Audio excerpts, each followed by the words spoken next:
Benchmark oil futures are gaining ground in the early trade.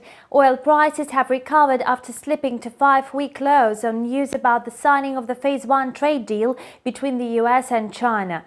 The ruble is trading steadily high as political changes in Russia did not impress investors.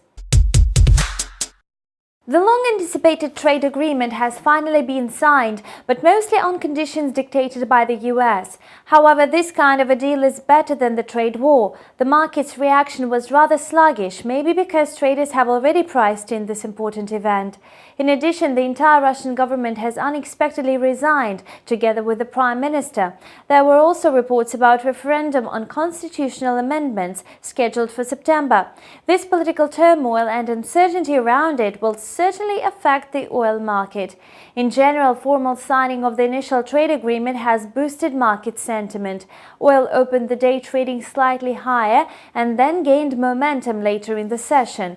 Brent crude rose by more than 1% and was trading at $64.72 a barrel. Likewise, WTI was extending gains and has settled at $58.30 per barrel.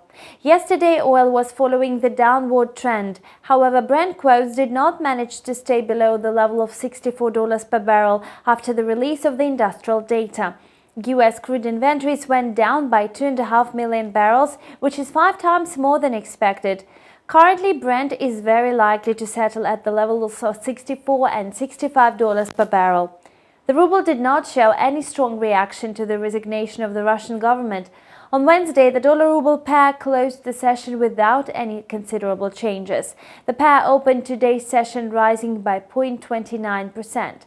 There are no obvious risks for the ruble right now.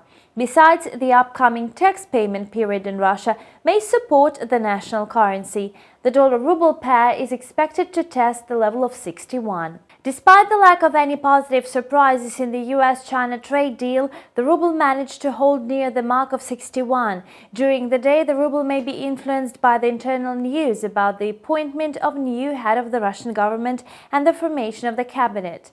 In the short term, the policy of the Federal Reserve on maintaining liquidity for risk assets will continue providing support for the Russian currency.